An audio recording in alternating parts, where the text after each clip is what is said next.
there, good evening. Welcome to ITV News Tyne Tees. Tonight's headlines. The Prime Minister faces tough questions at the COVID inquiry as bereaved families gather to hear his evidence. I'm absolutely exasperated, to be fair, because he hasn't given us anything. The majority of the time he couldn't remember or couldn't recall, but when it was in his favour he could remember succinctly dates and facts.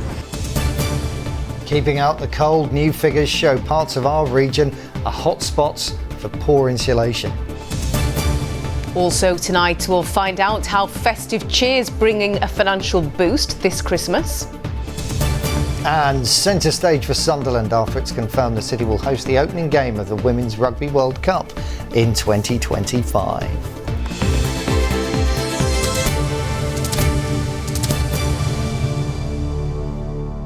First tonight, lives are more important than money. The words screamed at the Prime Minister Rishi Sunak as he arrived to give evidence to the COVID inquiry today. Much of the focus was on the Eat Out to Help Out scheme introduced by the North Yorkshire MP when he was Chancellor during the pandemic. He told the COVID inquiry the idea was to support the hard-hit hospitality sector and protect workers from job losses. During the launch of the now controversial scheme in 2020, Mr Sunak visited the market town of Stokesley to speak to business owners. Our reporter Chris Jepson has been back to Stokesley today, from where he sent us this report. The Prime Minister today arriving at the COVID inquiry, met by the bereaved families who shared what they think of his headline policy in the summer of 2020. His Eat Out to Help Out scheme, he told the inquiry, was aimed at protecting jobs as well as boosting the economy. My primary concern was protecting millions of jobs of particularly vulnerable people who worked in this industry. All the data, all the evidence, all the polling, all the input from those companies suggested that unless we did something, many of those jobs would have been at risk with devastating consequences for those people and their families.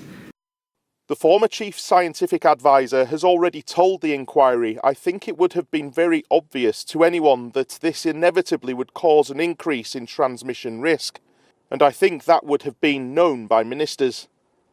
Rishi Sunak claimed the scientists didn't share those concerns at the time. There was plenty of opportunity for people to have raised it either with me or with the Prime Minister.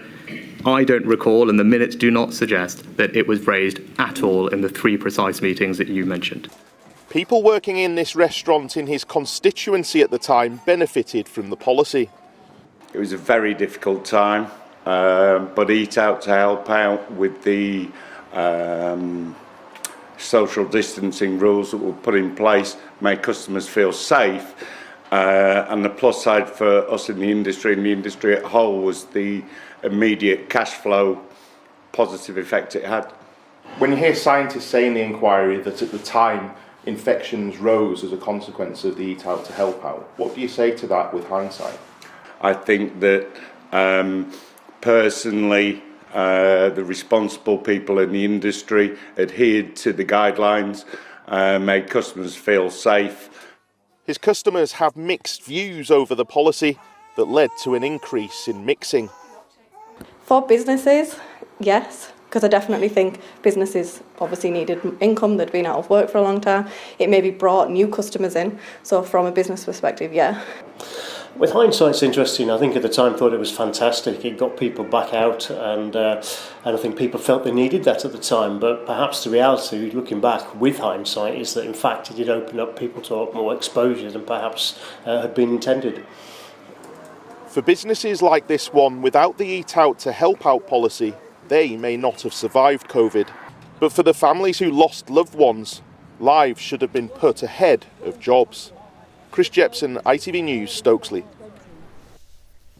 Well, our political correspondent Tom Sheldrick is live at Westminster now. Tom, an extremely tricky couple of days for the Prime Minister. Yes, Greg, first of all, that's a full day of questioning over the pandemic. Rishi Sunak's record as Chancellor during that time was once a source of strength, but he's clearly now on the defensive over Eat Out to help out particularly. I think he succeeded today in not causing any more controversy, but his evidence also brought about frustration for many bereaved family members attending the inquiry, like Deborah Doyle, whose mother Sylvia died in a care home in Sunderland in April 2020. I asked her at lunchtime what she'd made of the Prime Minister's testimony. I'm absolutely exasperated, to be fair, because he hasn't given us anything. The majority of the time he couldn't remember or couldn't recall, but when it was in his favour he could remember succinctly dates and facts.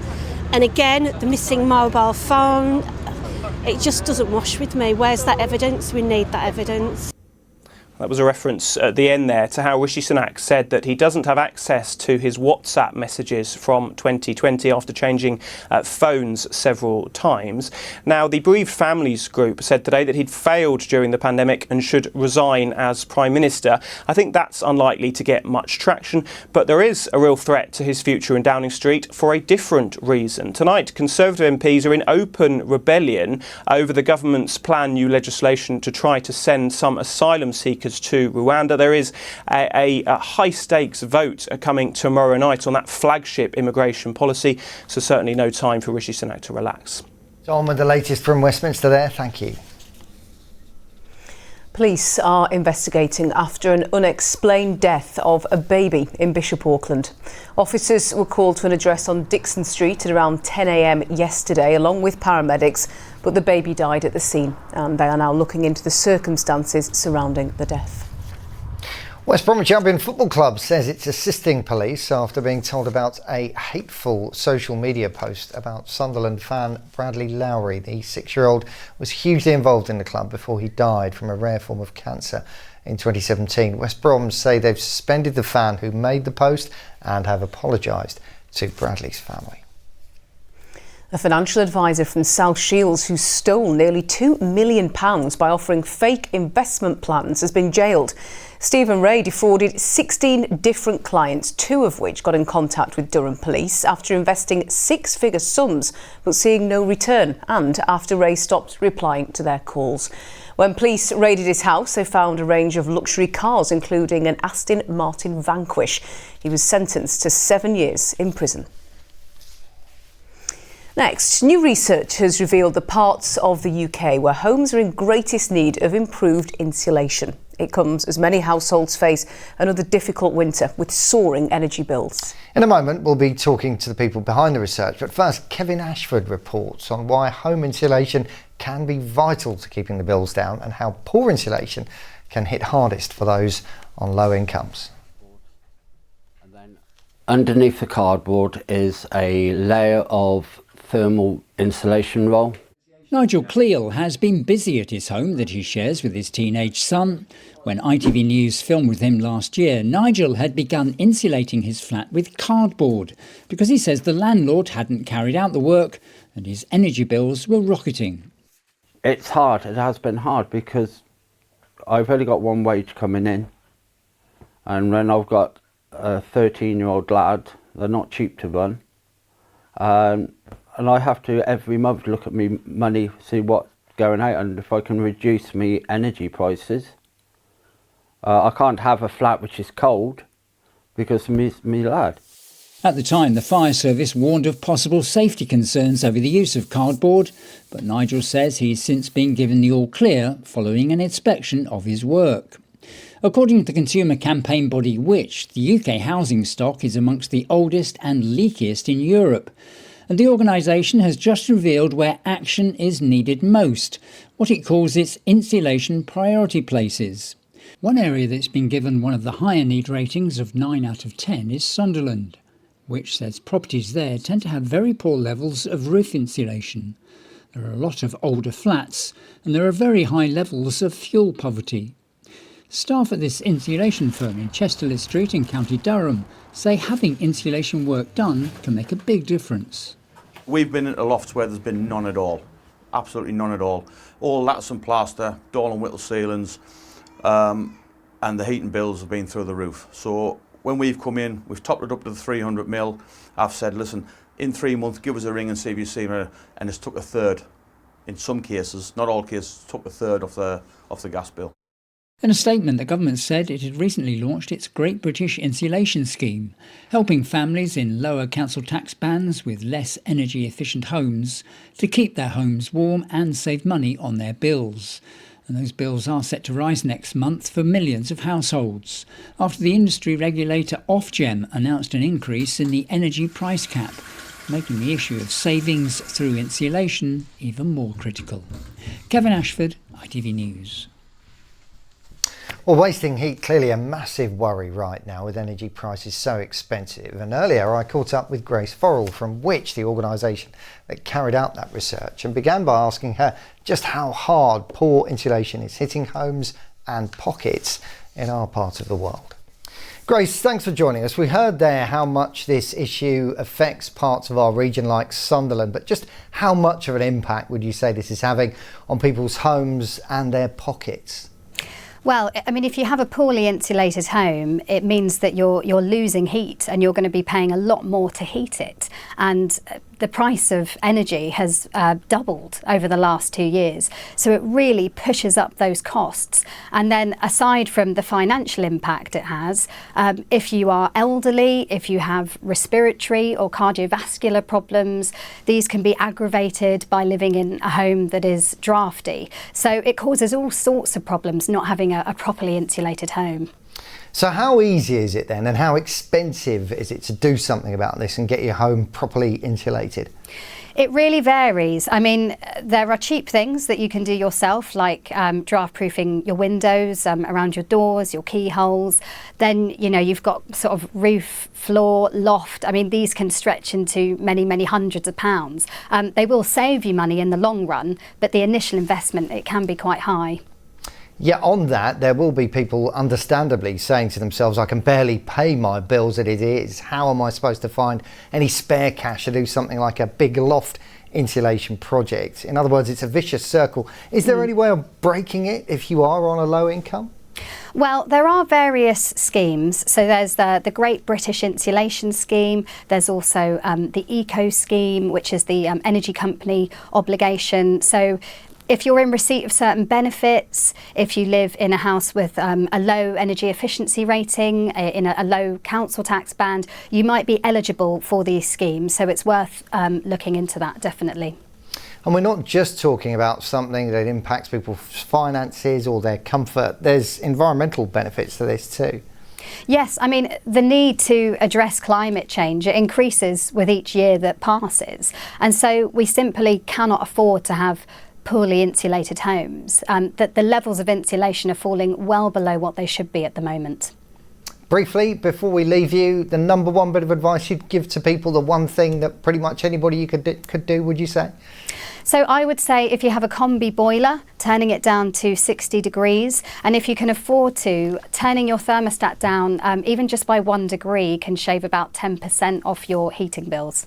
10%, that's a big number. Grace, many thanks for your time. Thank you. You're watching ITV News Tyne Tees. Still to come on tonight's programme. Simon will join us with a look back at the weekend's sports as members of the Middlesbrough squad spread some festive cheer. And mostly dry today, rain tomorrow, but how's the rest of the week looking? Join me later to find out. Now, last year, it's estimated nearly 600,000 visitors to the York Christmas market spent a total of £81 million. It's more than just mulled wine, mince pies and the local festive produce that's for sale. It is a big economic boost to one of our major cities. Certainly some big numbers, and we're told that this year, despite the cost of living crisis, new research is suggesting Christmas markets are still popular, as Catherine Walker's been finding out at the York Christmas markets. The shutters are open and the stalls are lined with stocking fillers. Christmas market season is back and the festive cheer is spreading to businesses in York, hoping for a slice of the action. I mean, we love it here. This will be our 4th year, I think.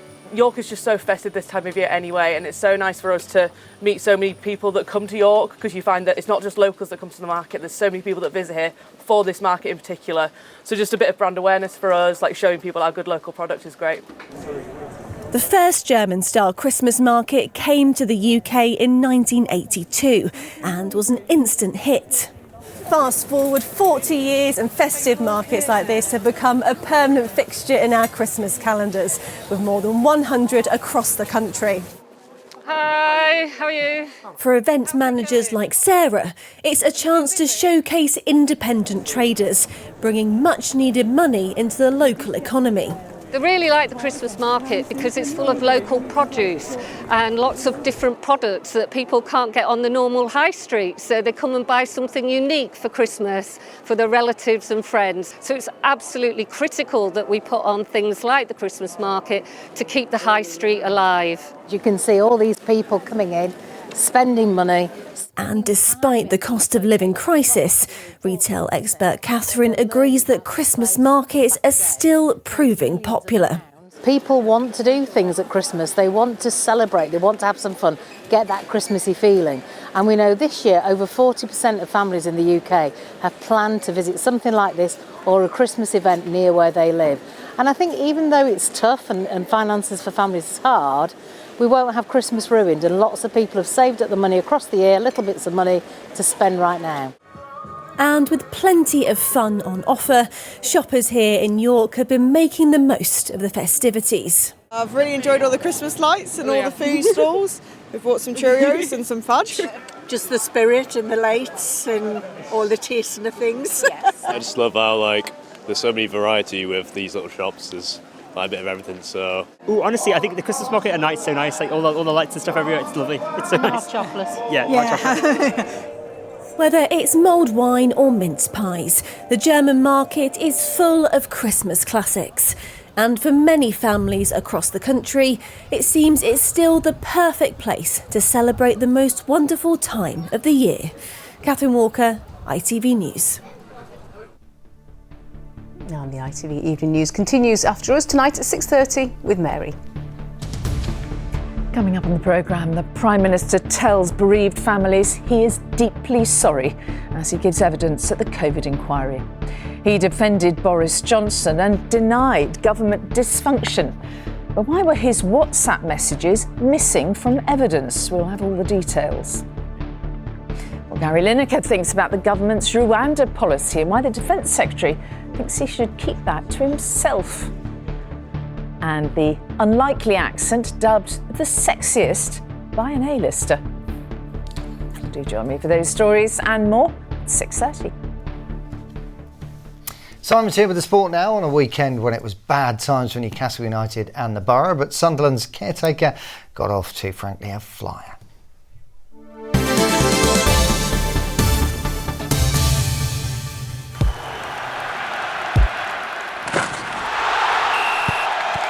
Zero Accounting Software sponsors ITV Regional Sports Report. So Sunderland's search for a new boss continues, but Simon, they do seem to be in safe hands in the meantime. Yes, the caretaker took care of business in his first match. The Black Cats' win over West Bromwich Albion was just what the club and caretaker Mike Dodds needed and got Sunderland fans feeling all festive. There was less Christmas cheer in evidence at the Riverside on Saturday as Middlesbrough lost at home to Ipswich, but they made up for that today. It's all about the championship promotion race for Borough this season, but today was just champion.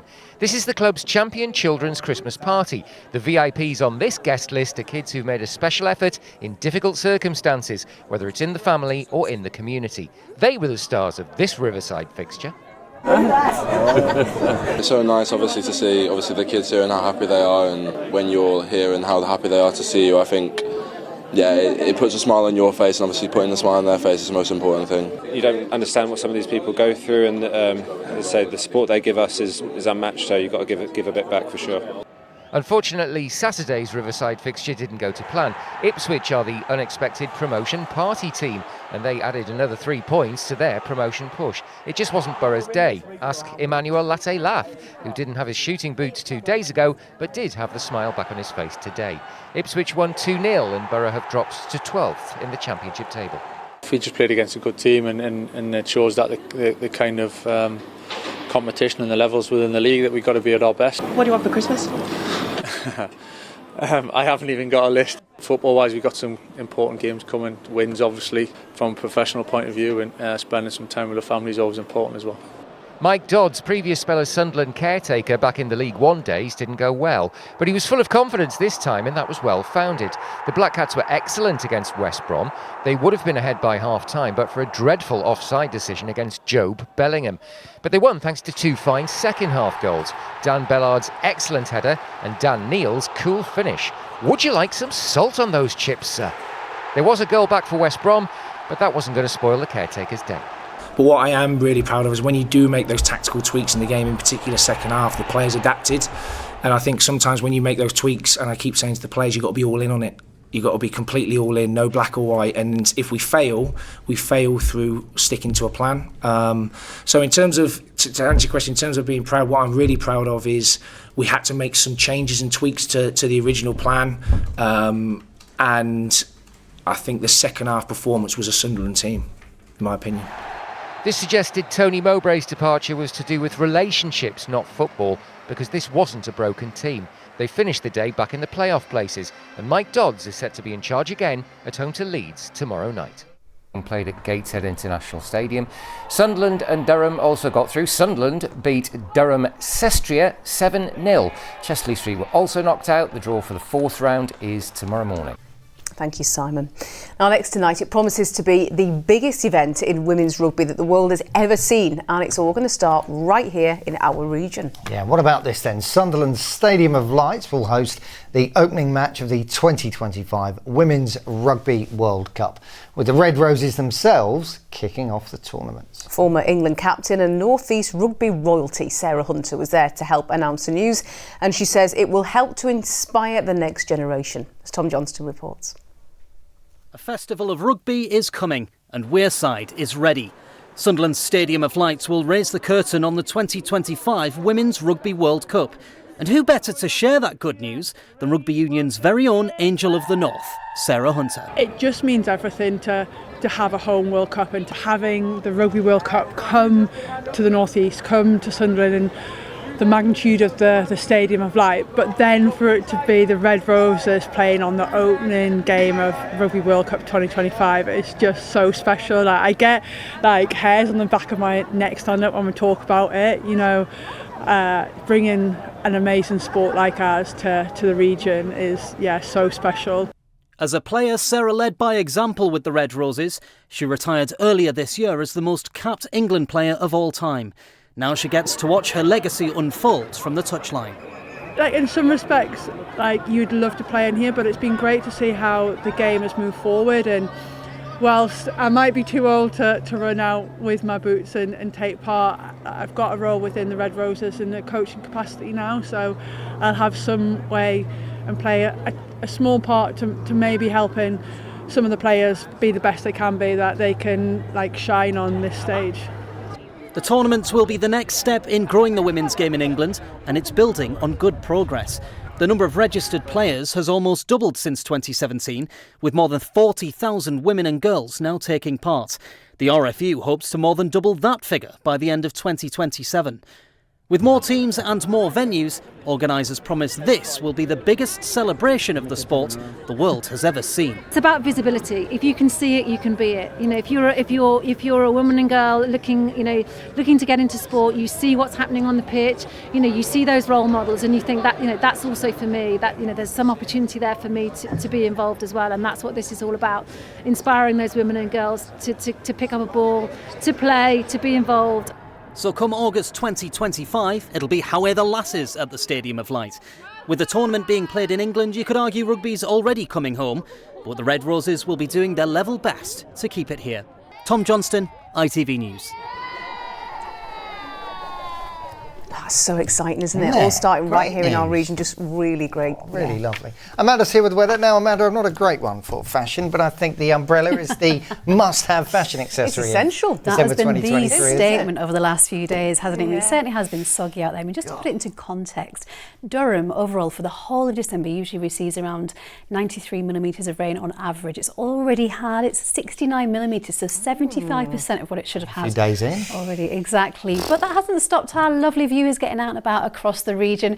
Take a look here, you can see in Gateshead. Look at that, lovely soggy street, but the lights really making it look gorgeous. But as you say, it's just rained literally on and off, thanks to Sheila for sending that in to us. But we've also had some beautiful sunrises. Just look at the colours there, isn't it absolutely stunning? And finally, we end with a little bit of wildlife, some lovely deer here, just getting us into the Christmas spirit. Although it's certainly not been feeling very Christmassy out there today, in fact more mild than cold. Here's your forecast. Record highs forecasted. TUI sponsors ITV Tyne's weather.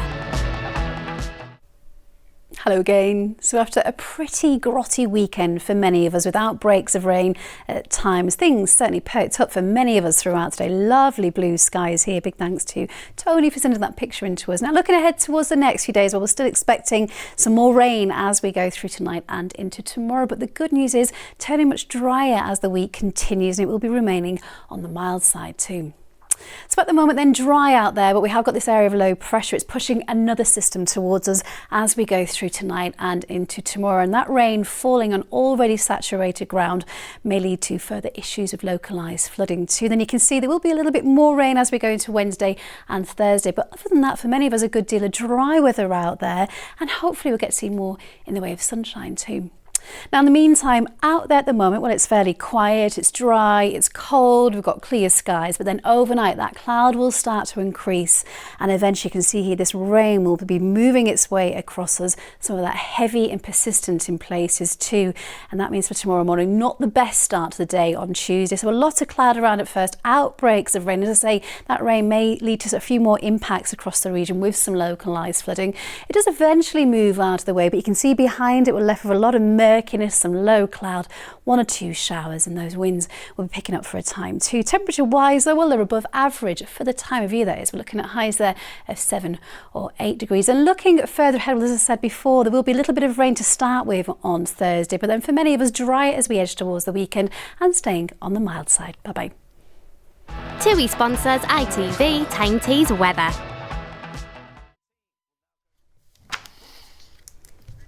Thanks, Amanda. I think I'll carry on building an ark for the time being. The national and international news is up next. I'll be back here with the late update at 11 tonight. From all of us here, take care, have a great evening. We'll see you tomorrow. Bye-bye.